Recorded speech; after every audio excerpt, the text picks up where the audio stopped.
Hello అండి. అందరూ ఎలా ఉన్నారు? Welcome back to our channel SR cakes and logs. ఈరోజు ఈ వీడియోలోనైతే మనం ఎగ్‌లెస్ వెనిలా కేక్ ఎలా ప్రిపేర్ చేసుకోవాలనేది చూద్దామండి. ఆల్రెడీ మన ఛానల్‌లోనైతే ఎగ్ ఆర్ ఎగ్‌లెస్ 2 కూడాని ఆల్రెడీ వీడియో చేసి ఉన్నాయండి. కాకపోతే అవి వచ్చేసి నేను స్క్రాచ్‌తో ప్రిపేర్ చేశాను. ఇది వచ్చేసి ప్రీమిక్స్‌తో ప్రిపేర్ చేశానన్నమాట. అందువల్ల మీకు డీటెయిల్డ్‌గా ఈ వీడియోలోని నేను ఎంత మెజర్‌మెంట్స్‌లో తీసుకున్నాననేది డీటెయిల్డ్‌గా స్క్రీన్ మీద ఇస్తాను. అలాగే నేను చెప్తాను కూడానండి, మీరు నోట్ చేసుకోవచ్చు. ఇక్కడ వచ్చేసి ప్రీమిక్స్ నేను 220 గ్రామ్స్ వరకు తీసుకున్నానండి. ఆయిల్ వచ్చేసి 1 TBSP అంటే 1 టేబుల్ స్పూన్ వరకు మనం ఆయిల్ తీసుకున్నాము. తర్వాత వాటర్ వచ్చేసి ఒక టీ గ్లాస్ వాటర్ అయితే నేను తీసుకున్నాను. చిన్న టీ గ్లాస్ ఉంటుంది కదా, ఆ గ్లాస్ వాటర్ ఆ వాటర్ అయితే తీసుకున్నానన్నమాట. ఇక్కడ ప్రీమిక్స్ వచ్చేసి నార్మల్ స్క్రాచ్లా కాదండి, ఇది కొంచెం సాగుతున్నట్టుగా ఉంటుంది. మీరేం టెన్షన్ పడవసరం లేదు. స్క్రాచ్ ఏంటంటే మనకి లూజ్గా ఉంటుంది, కాకపోతే ప్రీమిక్స్ వచ్చేసి కొంచెం సాగుతుంది. మీరు టెన్షన్ పడవసరం లేదు. ఆ టీ గ్లాస్ వాటర్ మనకి సరిపోతుందన్నమాట మనం తీసుకున్న మెజర్మెంట్స్కి అయితే. ఇంకా మీకు సరిపోలేదు అనిపిస్తే ఒక 1 టేబుల్ స్పూన్ వరకు ఇంకో వాటర్ అనేది యాడ్ చేసుకోవచ్చు అనమాట. చూస్తున్నారు కదా, నేను వచ్చేసి చాలా సాఫ్ట్గా ఉంది ఈ స్పాంజ్ అనేది. చూస్తున్నారా, ఎంత ప్రెస్ చేస్తున్నా సేమ్ పొజిషన్లోకి అయితే వచ్చేస్తుంది. అంత సాఫ్ట్గా అంత ఫ్లఫీగా వచ్చిందండి. నేను వచ్చేసి దీన్ని 6 ఇంచ్లోనైతే బేక్ చేసుకున్నాను. ఇదే మనం 5 ఇంచ్లో కూడా బేక్ చేసుకోవచ్చు. అంటే మనకి కొంచెం టాల్ కేక్ లాగా కావాలనుకుంటే 5 ఇంచ్లో బేక్ చేసుకుంటే 4 లేయర్స్ వరకు మనం కట్ చేసుకోవచ్చు. అదే 6 ఇంచ్లో బేక్ చేసుకుంటే 3 లేయర్సే వస్తాయి. ఇలా బేక్ చేసుకున్న దాన్ని ఏంటంటే పైన మనకి కొంచెం డూమ్ షేప్ లాగా వస్తుంది కదా, దాన్ని వచ్చేసి కట్ చేసేసుకొని సైడ్స్ కూడా ఏవైనా ఉంటే అది కూడా కొంచెం కట్ చేసేసుకున్నాం అనుకోండి, మనకి పర్ఫెక్ట్ స్పాంజ్ అనేది రెడీ అయిపోతుంది అనమాట. ఇది మీకు వెయిట్ కూడా వేసి చూపిస్తాను. చూస్తున్నారా, లేయర్స్ అయితే ఎంత సాఫ్ట్గా ఉన్నాయో, చాలా సాఫ్ట్గా ఉన్నాయండి లేయర్స్ అనేవి. మనం ఇది వేయింగ్ మిషన్ మీద చెక్ చూపిస్తున్నాను చూడండి. ఫస్ట్ వచ్చేసి బోర్డ్ పెట్టి దాన్ని టేర్ చేసేసుకోవాలి. దాని వెయిట్ టేర్ చేసిన తర్వాత స్పాంజ్ వెయిట్ వచ్చేసి 260 గ్రామ్స్ అనేది మనకి స్పాంజ్ వెయిట్ వచ్చింది. అంటే మనకి ఎగ్జాక్ట్గా అర కేజీ కేక్కి మనము పావు కేజీ బేస్ అనేది ప్రిపేర్ చేస్తాం కదా స్పాంజ్ అనేది, అది మనకి కరెక్ట్గా సరిపోయింది. ఇంకా మిగిలిన 250 గ్రామ్స్ వచ్చేసి మనం విప్పింగ్ క్రీమ్తో తీసుకోవాలండి. ఒక 1 కప్ వచ్చేసి విప్పింగ్ క్రీమ్ తీసుకొని బీట్ చేసుకోవాలి. 1 కప్ అంటే 250 ml కప్పుతోని మనకి 1 కప్ తీసుకుంటే సరిపోతుంది. సేమ్ మనకి ఆ కప్తోనైతే మనకి పర్ఫెక్ట్గా మనం ఫినిషింగ్ వరకు కూడా మేనేజ్ చేసుకోవచ్చు అనమాట. ఇంకా మీకు ఎక్కువగా క్రీమ్ అనేది డిజైన్స్ కావాలనుకుంటే ఇంకో పావు కప్పు వరకు కూడా యాడ్ చేసుకోవచ్చండి మనం. ఇక్కడ మనం ఫిల్లింగ్స్లోకి క్రీమ్లోనైతే మనం వెనిలా కేక్కి ఏం వేస్తామంటే క్రీమ్లోని కొంచెం మిల్క్ మేడ్ అనేది యాడ్ చేస్తాము.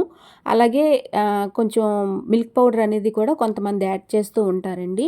ఇక్కడ కస్టమర్ వచ్చేసి మనకి ఎక్కువగా స్వీట్ వద్దని చెప్పారనమాట. అందువల్ల నేను క్రీమ్లోనైతే నేను ఎలాంటి మిల్క్ మేడ్ యూస్ చేయలేదు, ఓన్లీ ప్లెయిన్ క్రీమే తీసుకున్నానండి. ఫిల్లింగ్స్లోకి అయితే కొంచెం మిల్క్ మేడ్ యాడ్ చేశానఅనమాట. చూస్తున్నారు కదా, అది కూడా చాలా తక్కువ క్వాంటిటీ అనేది నేను తీసుకున్నాను. ఇలాగా వేసిన తర్వాత ఫిల్లింగ్స్కి మనము క్రీమ్ అప్లై చేసిన తర్వాత కొంచెం మిల్క్ మేడ్ వేసి స్ప్రెడ్ చేసిన తర్వాత ఇక్కడ వైట్ చాకో చిప్స్ అనేవి నేను యాడ్ చేసుకుంటున్నానండి. ఇక్కడ మనం వైట్ చాకో చిప్స్ కాకుండా వైట్ కాంపౌండ్ కూడా మనం యూస్ చేసుకోవచ్చు అనమాట. అంటే వైట్ చాక్లెట్ ఉంటుంది కదా, దాన్ని కూడా మనం తురుముకొని ఇక్కడ వేసుకోవచ్చు. వైట్ చాకో చిప్స్ కన్నా వైట్ చాక్లెట్ అయితే ఇంకా టేస్ట్ అనేది చాలా బాగుంటుంది. ఇక్కడ వాటర్ కూడా నేను క్వాంటిటీ చెప్తున్నాను చూడండి. 2 కప్స్ వాటర్కి నేను 1 కప్పు షుగర్ అనేది యాడ్ చేసుకున్నాను. ఈ షుగర్ని యాడ్ చేసిన తర్వాత కొంచెం ఒక 10 మినిట్స్ ఫ్రిడ్జ్లో కానీ పెట్టామనుకోండి, బాగా సెట్ అవుతుంది. కూలింగ్ అవుతుంది కదా వాటరు. అప్పుడు ఏంటంటే మనం ఫినిషింగ్ చేసేటప్పుడు క్రీమ్ త్వరగా మెల్ట్ అవ్వకుండా ఆ వాటర్ అనేది మనకి బాగా సపోర్ట్ ఇస్తుంది అనమాట. టైం ఉంటే కనుక మీరు వాటర్ని కూడా కూల్ చేసుకొని ఉంచుకోండి. మీకు ఇంకా స్వీట్ అనేది సరిపోతే 1 కప్పు తీసుకున్నాం కదా షుగర్ అనేది, మీకు స్వీట్ అనేది సరిపోతే ఇంకొక 2-3 టేబుల్ స్పూన్ వరకు మీరు యాడ్ చేసుకోవచ్చండి. అది మీరు చెక్ చేసుకొని తీసుకోవచ్చు అనమాట. ఇక్కడ కస్టమర్ వచ్చేసి చాలా తక్కువ కావాలన్నారని చెప్పేసి నేను ఎక్కువగా ఏది యాడ్ చేయలేదు. మొత్తం ఫిల్లింగ్స్ అన్నీ కూడా ఇవే వేసుకోవాలండి. మీకు ఈ వీడియోలో ఇంకెక్కడైనా డౌట్ వస్తే గనుక నాకు కామెంట్ సెక్షన్లో కామెంట్ చేసినట్టుగైతే నేను తప్పకుండా రిప్లై ఇస్తానండి. చూస్తున్నారు కదా, మొత్తం అన్నీ కూడా ఇలాగ ఫిల్ చేసుకున్న తర్వాత నేనైతే క్రమ్ కోట్ చేసుకొని ఒక 10 మినిట్స్ వరకు ఫ్రిడ్జ్లో సెట్ చేసుకున్నాను అనమాట. అలా 10 మినిట్స్ ఫ్రిడ్జ్లో సెట్ చేసుకుంటే మనకి ఏంటంటే ఈ క్రమ్స్ ఉన్నాయి కదా, సైడ్స్ క్రమ్స్, ఆ క్రమ్స్ అన్నీ కూడా బాగా సెట్ అయిపోతాయండి. ఇంకా ఏంటంటే బాగా మనకి ప్రాక్టీస్ ఉన్నదనుకోండి, డైరెక్ట్గా మనం ఇక్కడే ఫినిష్ చేసుకోవచ్చు. అలా కాకుండా కొంచెం ప్రాక్టీస్ తక్కువ ఉన్న వాళ్ళు ఏంటంటే కొంచెం సెట్ చేసుకున్నారనుకోండి, ప్రాక్టీస్ ఉన్నా లేకపోయినా మనం ఫ్రిడ్జ్లో అనేది సెట్ చేసుకుంటే ఫినిషింగ్ అనేది నీట్గా వస్తుంది. అంతే తేడా, ఇక్కడ ఏం పెద్దగా ఏం ఉండదండి ఇక్కడ. ఇలా చేసుకున్న తర్వాత నేను ఫ్రిడ్జ్లో సెట్ చేసుకున్న తర్వాత వచ్చేసి మిగిలిన క్రీమ్ ఉంది కదా, దాంతోనే నేనేంటి పై లేయర్లోని చాలా ఎక్కువ క్రీమ్ అనేది నేను పెట్టుకున్నాను. ఎందుకంటే నేను స్క్రోల్ చేసుకొని ఇలాగా స్క్రాప్ చేసుకొని వెళ్ళేటప్పుడు ఏంటంటే ప్యాలెట్ నైఫ్తోని ఆటోమేటిక్గా సైడ్స్కి చాలా క్రీమ్ అనేది వచ్చేస్తుంది అనమాట. ఆ క్రీమ్తోనే మనం ఈ సైడ్స్ అంతా కూడా మేనేజ్ చేసుకోవచ్చు. అంటే మొత్తం అంతా కాదు, కొంచెం క్రీమ్ అనేది మళ్ళీ మనం యాడ్ చేసుకొని ఫినిష్ చేసుకోవచ్చండి. అంటే ఎక్కువగా తీసుకొని అవసరం లేదు.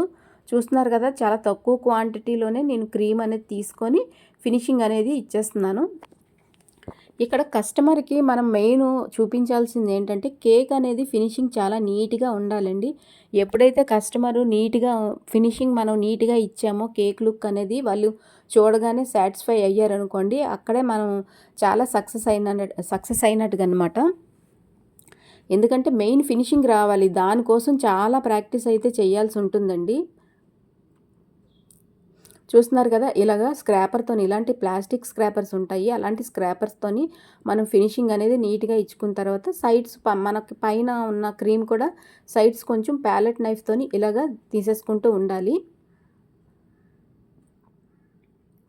మొత్తం అంతా ఇలా నీట్గా ఫినిష్ చేసుకున్న తర్వాత ఇలాంటి థ్రెడ్ స్క్రాపర్ ఉంటుంది చూసారా, దాంతోనైతే కొంచెం మనం నేనైతే లైన్స్ ఇచ్చేసుకున్నానండి. మీరు ఏ డిజైన్ అయినా ఇక్కడ మనం వేసుకోవచ్చు అనమాట.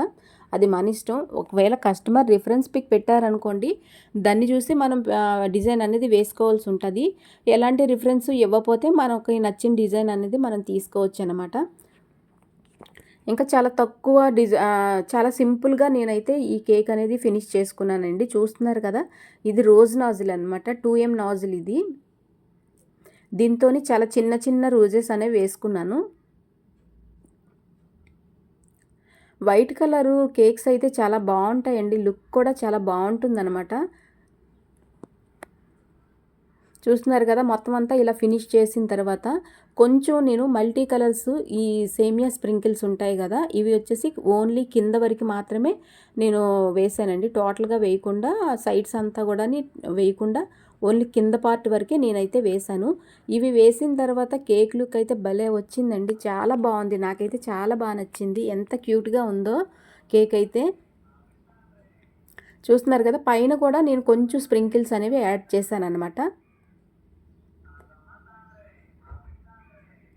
ఇలా యాడ్ చేసుకున్న తర్వాత ఇంకా మనకి ట్యాగ్ వచ్చేసి ఇంకా సెంటర్లోనైతే పెట్టేశాను. ఇక్కడ వచ్చేసి కస్టమర్ నాకు చెప్పడం ఇది బర్త్డే కేక్ అని చెప్పారండి. అందువల్ల నేను హ్యాపీ బర్త్డే అని ట్యాగ్ పెట్టేశాను అనమాట. తర్వాత చూస్తే వాళ్ళు నాకు యానివర్సరీ కేక్ అని చెప్పారు. అంటే కస్టమర్ మనకి ఏదైతే చెప్పారో మనం అదే కదా పెడతాము. మిస్టేక్ అయితే ఇక్కడ నాది కాదు. ఫైనల్ లుక్ అయితే ఇలా వచ్చిందండి కేక్ది. చాలా సింపుల్ డిజైన్తో చాలా క్యూట్గా ఉంది కేక్ అయితే మాత్రం. మరి ఈ కేక్ డిజైన్ మీకు ఎలా అనిపించింది అనేది తప్పకుండా కామెంట్ చేసి చెప్పండి. వీడియో నచ్చితే లైక్ చేసి సబ్స్క్రైబ్ అయితే చేసుకోండి.